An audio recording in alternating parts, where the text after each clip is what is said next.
Olá, turma, tudo bem? Bora lá para nossa leitura de hoje.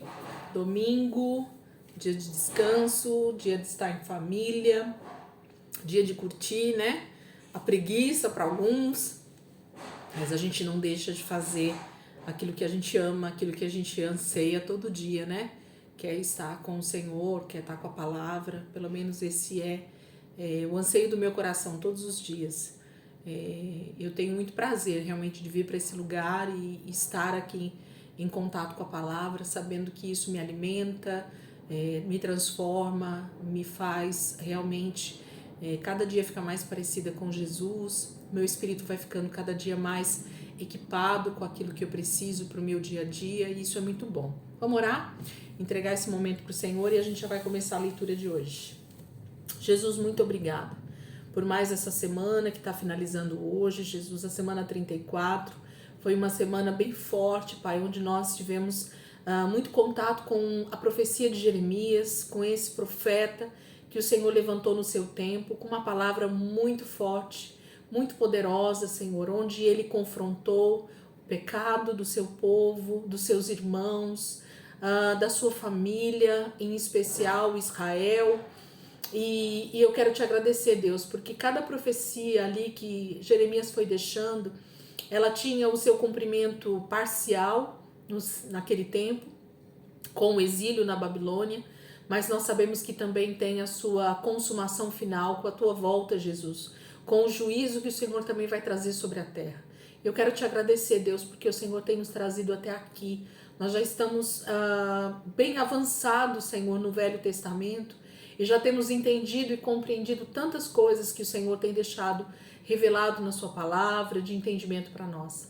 Jesus, muito obrigado, Pai, por aquilo que o Senhor já fez e aquilo que o Senhor vai continuar fazendo durante as próximas semanas. Pai, nós te louvamos e te agradecemos pela minha vida, pela vida dos meus irmãos que estão aqui conosco nessa leitura.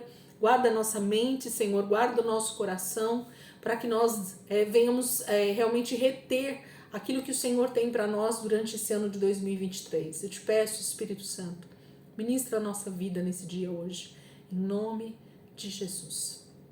Amém. Amém, queridos? Vamos lá, então?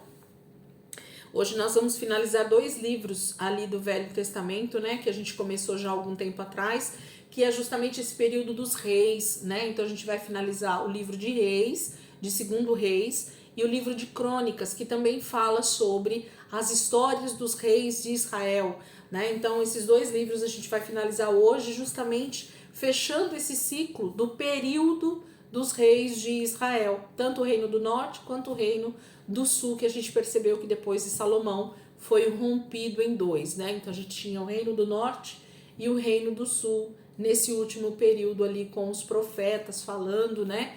O exílio primeiro do reino do norte, que já aconteceu antes do reino do sul, pela Babilônia, e agora a Babilônia tomando realmente o território de Judá e Jerusalém ali, junto no período de Jeremias, né, e tantos outros profetas que estão ali.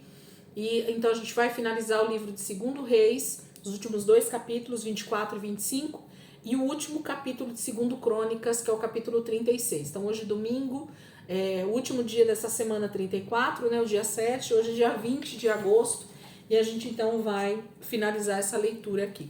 Então vamos lá para 2º Reis 24 primeiro, né, 24 e 25. Então 24 diz assim: foi no reinado de Jeoaquim que Nabucodonosor, rei da Babilônia, atacou Jerusalém. Jeoaquim teve de entregar-se e pagar um imposto ao rei da Babilônia durante 3 anos, mas depois ele se rebelou contra Nabucodonosor. O Senhor enviou tropas de caldeus, de sírios, de moabitas e de amonitas contra Judá, a fim de destruir a nação, conforme o Senhor havia avisado por intermédio dos seus servos, os profetas. Essas calamidades aconteceram a Judá por ordem direta do Senhor. Ele tinha resolvido eliminar Judá de sua presença por causa dos muitos pecados de Manassés, pois este rei havia derramado muito sangue inocente nas ruas de Jerusalém, e o Senhor não perdoou esse pecado. Os demais acontecimentos da história do reinado de Jeoaquim estão registrados no livro da história dos reis de Judá. Depois que ele morreu e foi enterrado com seus antepassados, o seu filho Joaquim reinou em seu lugar. O rei do Egito nunca mais saiu das suas fronteiras, pois o rei da Babilônia ocupou toda a região, desde o ribeiro do Egito até o rio Eufrates, que antes o Egito possuía. Joaquim tinha 18 anos de idade quando se tornou rei de Judá. Ele governou por 3 meses em Jerusalém. O nome da mãe era Neusta, filho de Eunatã de Jerusalém. Joaquim fez o que era mal aos olhos do Senhor, como tinha feito o seu pai. Foi durante o seu reinado que os exércitos de Nabucodonosor, rei da Babilônia, cercaram a cidade de Jerusalém. O próprio Nabucodonosor chegou durante o cerco da cidade, e o rei Joaquim, todos os seus oficiais e sua mãe se entregaram a Nabucodonosor. A rendição foi aceita e Joaquim ficou preso na Babilônia. Isso aconteceu no 8º ano do reinado de Nabucodonosor, rei da Babilônia. Os babilônios levaram embora todos os tesouros do templo e do palácio real e cortaram em pedaços todos os vasos de ouro que Salomão, rei de Israel, tinha colocado no templo, por ordem do Senhor. O rei Nabucodonosor levou de Jerusalém 10.000 prisioneiros, inclusive todos os príncipes e os melhores soldados, os melhores trabalhadores em objetos de arte e ferreiros. Assim só ficaram na terra as pessoas pobres e sem profissão. Nabucodonosor levou para a Babilônia o rei Joaquim, suas esposas, seus oficiais e sua mãe. Além disso, ele levou 7.000 dos melhores soldados, todos eles homens fortes e preparados para a guerra, e 1.000 trabalhadores em objetos de arte e ferreiros. Então o rei da Babilônia nomeou Matanias, tio do rei Joaquim, para ser o próximo rei, e mudou o nome deles para Zedequias. Zedequias tinha 21 anos de idade quando começou a reinar e reinou 11 anos em Jerusalém. O nome da sua mãe era Amutal, filha de Jeremias de Libna. Zedequias fez o que era mal aos olhos do Senhor, como o rei Joaquim havia feito. Assim, o Senhor, em sua ira, finalmente lançou para longe da sua presença o povo de Jerusalém e de Judá. Então o rei Zedequias se rebelou contra o rei da Babilônia. Então o capítulo 24 está falando sobre esses últimos 3, que tomaram o poder, que estavam no poder ali em Jerusalém, e que por conta, dessa invasão então dos babilônios e por conta do pecado deles, o Senhor permitiu a tomada do rei Nabucodonosor, e a maioria deles foi levado cativo, como prisioneiros para a Babilônia, ou para regiões próximas também, O texto aqui está falando para a Babilônia, mas eles foram levados para longe ali da sua terra. Capítulo 25, a gente viu isso bem, quase que contado, de forma bem esmiuçada no livro de Jeremias. Fica bem mais fácil entender o que estava acontecendo nesse período dos reis aqui, através do livro dos profetas, Então, quando a gente quer ver o reino do norte, a gente lê Isaías, a gente consegue perceber melhor o que estava acontecendo. E quando a gente quer ver, então, o que está acontecendo no reino do sul, Judá e Jerusalém, a gente lê Jeremias, que era o profeta daquele momento. Então, a gente consegue ver melhor a história do que o Senhor está falando e do que os homens estão fazendo. Capítulo 25, aqui em Reis, acaba sendo mais um resumo bem curto, a respeito do que está acontecendo. O rei Nabucodonosor da Babilônia reuniu todo o seu exército e cercou a cidade de Jerusalém, chegando ali no 10º dia do 10º mês do 9º ano do reinado de Zedequias em Judá. Eles acamparam fora da cidade e construíram rampas de ataque ao redor da cidade. O cerco continuou até o 11º ano do reinado de Zedequias. O último alimento que havia na cidade foi comido no 9º dia do 4º mês. Naquela noite, o rei e seus soldados fizeram um buraco no muro interno e fugiram em direção da Arabá, passando por uma porta que entre os muros duplos, perto do jardim do rei. Os soldados babilônios que cercaram a cidade saíram atrás do rei e o prenderam nas planícies de Jericó, e todos os seus homens o abandonaram. Zedequias foi levado para Ribla, onde foi julgado e condenado perante o rei da Babilônia. Eles executaram seus filhos diante dos seus olhos, depois vazaram os seus olhos, e ele foi amarrado com correntes e levado para a Babilônia. Nebuzaradã, o comandante da guarda real, chegou a Jerusalém vindo de Babilônia no 7º dia do 5º mês do 19º ano do reinado de Nabucodonosor. Ele pôs fogo no templo do Senhor, no palácio e em todas as outras casas de Jerusalém que tinham algum valor.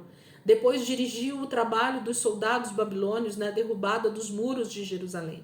O restante do povo da cidade e os desertores que se declararam fiéis ao rei da Babilônia foram levados presos para a Babilônia.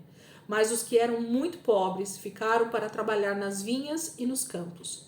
Os babilônios cortaram em pedaços as colunas de bronze do templo do Senhor e também o tanque de bronze e suas bases que estavam no templo do Senhor, e transportaram todo o bronze para a Babilônia. Também levaram as panelas, as pás, os braseiros, as espevitadeiras e os outros instrumentos de bronze usados no serviço do templo. Nebuzaradã levou tudo o que era feito de ouro e de prata, inclusive as vasilhas e as bacias de aspersão. Era impossível calcular o peso das duas colunas e do grande tanque e suas bases, tudo o que Salomão tinha feito para o templo do Senhor, porque eram pesados demais. Cada coluna tinha cerca de 8 metros e 10 centímetros de altura, com uma série de romãs de bronze decorando os capitéis de cerca de 1 metro e 45 centímetros de altura, no alto das colunas. O comandante da guarda levou Seraías, o sumo sacerdote, seu ajudante Sofonias e os 3 guardas do templo para a Babilônia como prisioneiros. Um comandante do exército de Judá, o oficial encarregado da convocação dos soldados, 5 dos conselheiros do rei e 60 lavradores que ainda estavam escondidos na cidade foram levados pelo general Nebuzaradã à presença do rei da Babilônia em Ribla, na terra de Amate, onde o rei mandou executá-los. Assim Judá foi levado para o exílio, para longe da sua terra. Então o rei Nabucodonosor, rei da Babilônia, nomeou Gedalias, filho de Aicão e neto de Safã, como governador do povo que ficou em Judá. Quando os soldados guerreiros de Israel souberam que o rei da Babilônia tinha nomeado Gedalias como governador, alguns chefes da resistência e seus homens vieram encontrar-se com ele em Mispá. Entre eles estavam Ismael, filho de Netanias, Joanã, filho de Careá, Seraías, filho de Tanumete, o Netofatita, Jezanias, filho de Macatita, e os seus homens. Gedalias prometeu a eles o seguinte: vivam na terra e submetam-se ao rei da Babilônia, e tudo irá bem com vocês. Contudo, no 7º mês, Ismael, filho de Netanias e neto de Elisama, que era membro da família real, foi a Mispa com 10 homens, matou Gedalias e todos os que estavam com ele, tanto judeus como babilônios. Nessa ocasião, todos os homens de Judá e os chefes guerreiros fugiram apavorados para o Egito, porque tinham medo do que os babilônios podiam fazer com eles. No 37º ano do exílio de Joaquim, rei de Judá, no ano em que Evil-Merodach se tornou rei da Babilônia, Joaquim foi libertado da prisão e socorreu no 27º dia do 12º mês. Ele tratou Joaquim com bondade e deu a ele tratamento melhor do que o tratamento dado a todos os outros reis que estavam presos na Babilônia. Joaquim recebeu roupas novas para substituir as suas roupas de prisioneiro e, enquanto viveu, comia regularmente à mesa do rei. O rei também deu a ele uma pensão em dinheiro durante o restante dos dias de sua vida. Então, capítulo 25, fecha esse período dos reis, ali em Judá, em Jerusalém, no Reino do Norte também em Israel, fecha esse cerco com o exílio na Babilônia já acontecendo. Então Nabucodonosor já tomou toda a terra. Nós tivemos essa tragédia aqui com Gedalias, que estava como governador. A gente leu ontem, essa passagem que eles até pensaram que era só uma notícia errada, uma mentira sobre Ismael. Mas aqui em 2 Reis a gente percebe que a notícia era real. E esse homem, então, com alguns homens, junto com ele, chegam ali em Mispá e matam Gedalias e todas as pessoas que estavam ali, E depois fogem dali também. As pessoas que restam também fogem para o Egito por medo do que o próprio rei Nabucodonosor podia fazer, com o restante que sobrou ali por causa dessa emboscada de Ismael.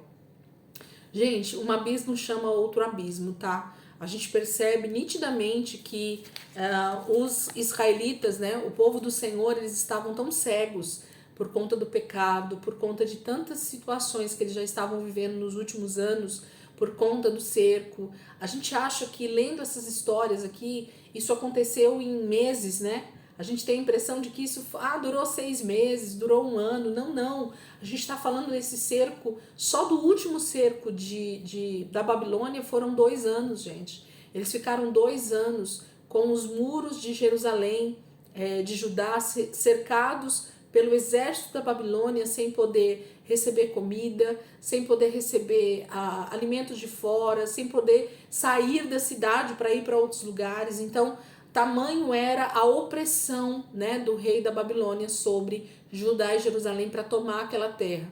A maneira mais forte que os reis tinham naquela época para tomar um território, para ganhar uma guerra, era justamente cansar a pessoa, né, aquele reino, através desses cercos. O que eram esses cercos? Para quem talvez não está muito familiarizado ou nunca tinha lido a Bíblia, né, e está se perguntando. A maioria das cidades tinham muros, né, que cercavam toda a cidade. Então, vamos pensar que a nossa cidade, aqui eu moro, por exemplo, e pensa aí na sua. Nós pensarmos, eu moro em Santo André, na cidade de Santo André, e vamos pensar que a cidade de Santo André ela é cercada por muros ao redor de toda a cidade. Então, na divisão de todas as cidades aqui de onde eu moro, existe um muro espesso, um muro bem grande, né, que dá proteção para toda a cidade. Esse é um muro que protege a cidade de invasores. Quando outros reinos queriam tomar o reino ali de Israel, no caso de Judá, se fosse a minha cidade aqui hoje em dia, esses reinos viriam com todo o seu exército, acampariam ao redor de Santo André, né, montariam o acampamento do exército todo ao redor de Santo André e automaticamente me forçariam a fechar os portões, né, principais da cidade, porque aí geralmente eram um portão principal, que era de entrada e saída da cidade, e mais alguns portões menores, talvez, que eram quase que uma válvula de escape da cidade, mas era raro ter esses outros portões. Geralmente era um portão só, central, para se entrar e sair. E quando eles acampavam, então, isso se tornava quase que uma prisão, né? Para quem está dentro da cidade, não conseguia sair, porque se saísse já morria pelo exército que estava ali fora. Nós fechávamos a porta da cidade para que o exército também não invadisse. Eles começavam a montar rampas, pensa rampas de terra, de entulho, né? Eles iam fazendo uma forma de acessar os muros altíssimos. Então eles criavam rampas de acesso para que no momento da invasão eles tivessem acesso total à cidade por cima do muro, né? Então a estratégia de guerra daquela época geralmente era assim. E esse último cerco a Jerusalém, para a tomada total de Jerusalém, foram 2 anos. Então durante 2 anos o exército babilônio ficou acampado ao redor de todos os muros de Jerusalém, de Judá, né? No Reino do Sul, para tomar aquele território. E dessa forma, então, eles conseguiram invadir depois de 2 anos, porque a fome já era muito grande, eles já não tinham provisão de alimentos, eles já não tinham mais nada, eles começaram a sofrer a falta e a escassez de todo tipo de produto dentro da cidade por conta do cerco do rei da Babilônia. Então a gente consegue entender um pouquinho melhor sobre isso. Quando você vai para os livros históricos, né, ou até algumas profecias, você percebe como estava difícil, né, a vida para quem estava dentro dos muros, que estava totalmente privado de qualquer tipo de sustento, né? Eles não conseguiam receber alimentos e os alimentos que tinham ali dentro iam acabando. Então eles iam começando a ter conflitos internos, né? Conflitos pessoais de uma família com a outra por comida, né? Então quem tinha algum tipo de reserva acabava ou querendo guardar para si mesmo ou vendia por um valor muito alto para o vizinho. Então todos esses tipos de conflito aconteciam, né? Fora as atrocidades que a gente vê aqui na palavra que aconteceram por causa disso. Mulheres, né, matando seus próprios filhos para comer, no final das contas. Então a gente vê algumas coisas bem difíceis de ler e de imaginar, mas isso é o que aconteceu de verdade, porque em meio a guerras, em meio a esses cercos, era isso que infelizmente era a possibilidade para sobreviver. Imagine ficar 2 anos sem receber alimentos numa cidade, né? Quando a gente fica aí 1 semana com desabastecimento de algum tipo de alimento, a gente já começa a ver a dificuldade que é, né?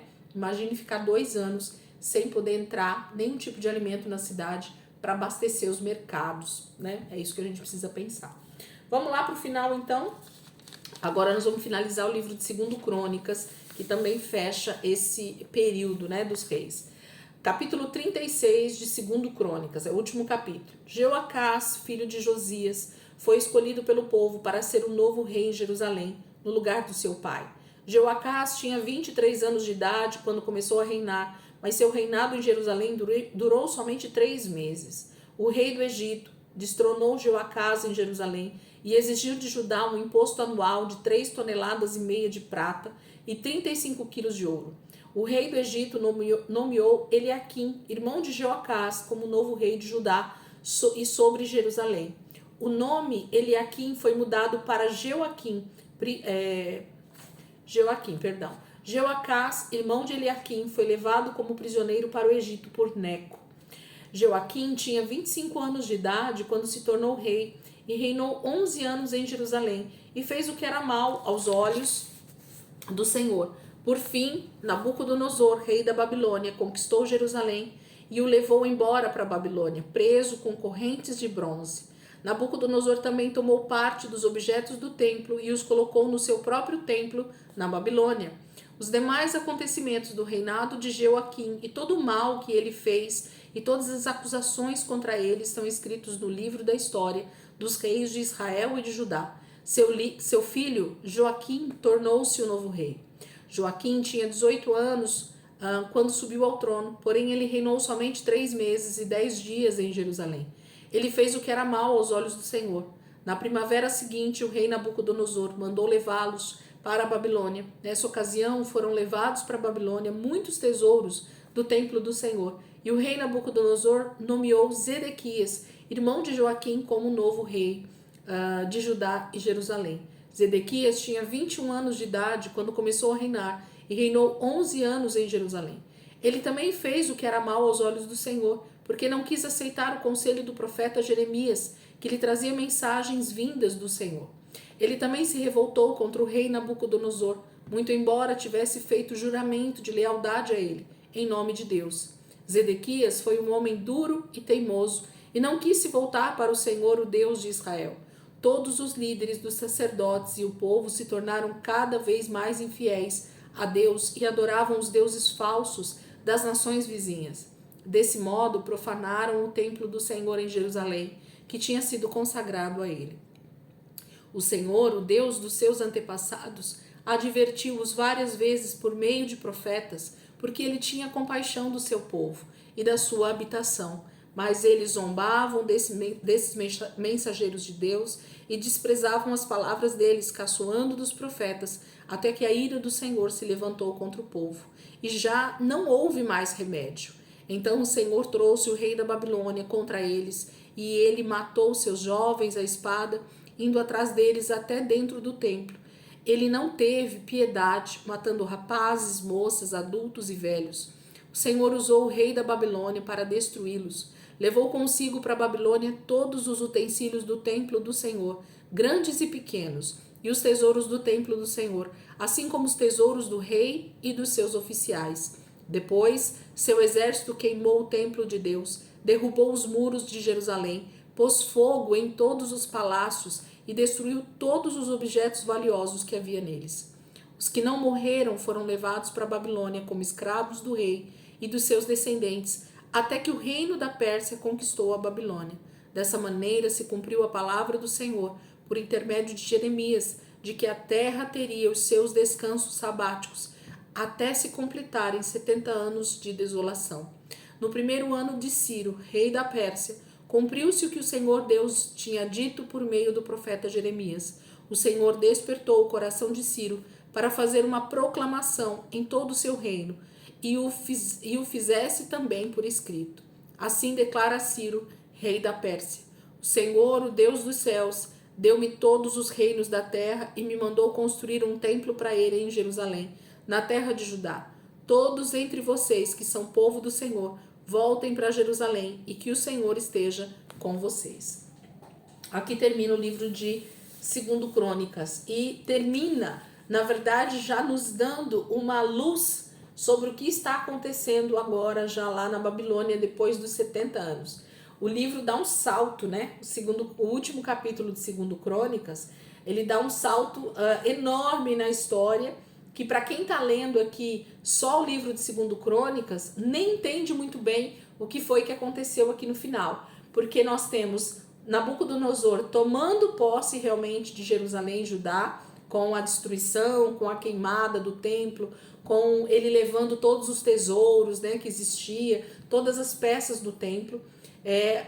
Israel permanece 70 anos nesse exílio, como escravos lá na Babilônia, e em seguida, depois dos 70 anos, o Senhor cumpre a profecia que ele vai dar através de Jeremias e através de outros profetas que a gente vai ver, de que haveria um reino maior do que o da Babilônia, que viria contra eles e tomaria posse agora de todo o território babilônico, que a gente sabe aqui pelo texto, que são os medo-persas, né? A Pérsia precisamente. E Ciro é agora o governante que está ali sentado no trono da Babilônia, né? Do lugar da Babilônia. E ele está sendo então totalmente movido pelo Senhor a libertar o povo de Israel e mais, a construir novamente o templo do Senhor em Jerusalém. Quem está falando com Ciro é o próprio Senhor. Existem profecias, nós lemos isso, acho que em Salmos tem profecias sobre Ciro, e em outros profetas também fala sobre Ciro, de que Deus levantaria esse homem com esse nome. Muito antes dele nascer, o Senhor já profetizava a respeito desse homem chamado Ciro, e que ele então libertaria o seu povo da escravidão da Babilônia. Gente, isso é tremendo. Deus já sabia quem seria o libertador do seu povo pós-exílio na Babilônia. Deus já dava o nome desse homem. Deus já falava de que reino ele viria. Deus já fala tudo desde o começo. Mesmo antes do seu povo ser levado para a Babilônia, o Senhor já dava a data do tempo que eles iriam ficar lá e quem seria o libertador. Aquele que realmente faria um decreto. Ciro faz um decreto quando ele começa a reinar na Babilônia, liberando os israelitas para voltarem para sua terra e reconstruir os muros e o templo do Senhor. Nós vamos ver isso dentro dos próximos profetas que a gente vai estar lendo a partir aí dessa semana que entra. Amém, queridos? Deus abençoe a vida de vocês, que esse domingo vocês possam estar aí felizes, né? Com essa palavra que o Senhor está dando para nós, com o desfecho de mais 2 livros da Bíblia que a gente está terminando, o livro de 2 Reis e o livro de 2 Crônicas. Para você que nunca tinha lido a Bíblia, como a gente tem lido aqui esse ano, Deus parabéns para você, se alegre com aquilo que Deus está fazendo na tua vida, né? Se alegre com essa conquista de perseverança que você tem tido e não desista. Existem livros dentro da palavra de Deus que são um pouco mais difíceis da gente compreender, outros um pouco mais fácil, uns são de mais fácil leitura, outros são mais difíceis para ler, aparentemente alguns parecem sem sentido, outros parecem fazer mais sentido para a gente naquele momento, mas pode ter certeza que tudo que está dentro desse livro, de Gênesis a Apocalipse, é alimento para a nossa vida, é alimento espiritual para o nosso espírito, o nosso crescimento espiritual depende disso, o nosso entendimento sobre quem é Deus, sobre quem é Jesus e sobre quem é o Espírito Santo está aqui. Então nós precisamos perseverar nessa leitura, ano após ano, para que o Senhor vá completando esse entendimento. É para ler um ano só? Não, é para continuar lendo até Jesus voltar. Esse aqui é o seu maná diário, né? Que você pode estar se alimentando e se fortalecendo no Senhor para estar firme, né? Até a volta de Jesus. Amém, queridos? Então, amanhã a gente começa a semana 35 no livro de Abacuque. A gente vai ler o profeta Abacuque. E depois a gente tem mais alguns dias finalizando o livro de Jeremias. E a gente finaliza no próximo final de semana lendo Lamentações de Jeremias, que é um livro que Jeremias escreve justamente nesse período onde ele vê toda Jerusalém destruído, o templo destruído, tudo foi levado, né? Há uma tristeza, há um lamento mesmo no coração de Jeremias, e ele vai escrever esse livro complementar ao seu livro de profecias, chamado Lamentações de Jeremias. Então semana que vem a gente vai ler Abacuque, a gente termina Jeremias e lê também o livro de Lamentações de Jeremias. Amém, queridos? Que o Senhor possa completar aquilo que Ele já começou esse ano na nossa vida e no nosso coração. Deus abençoe e até amanhã, se Deus quiser.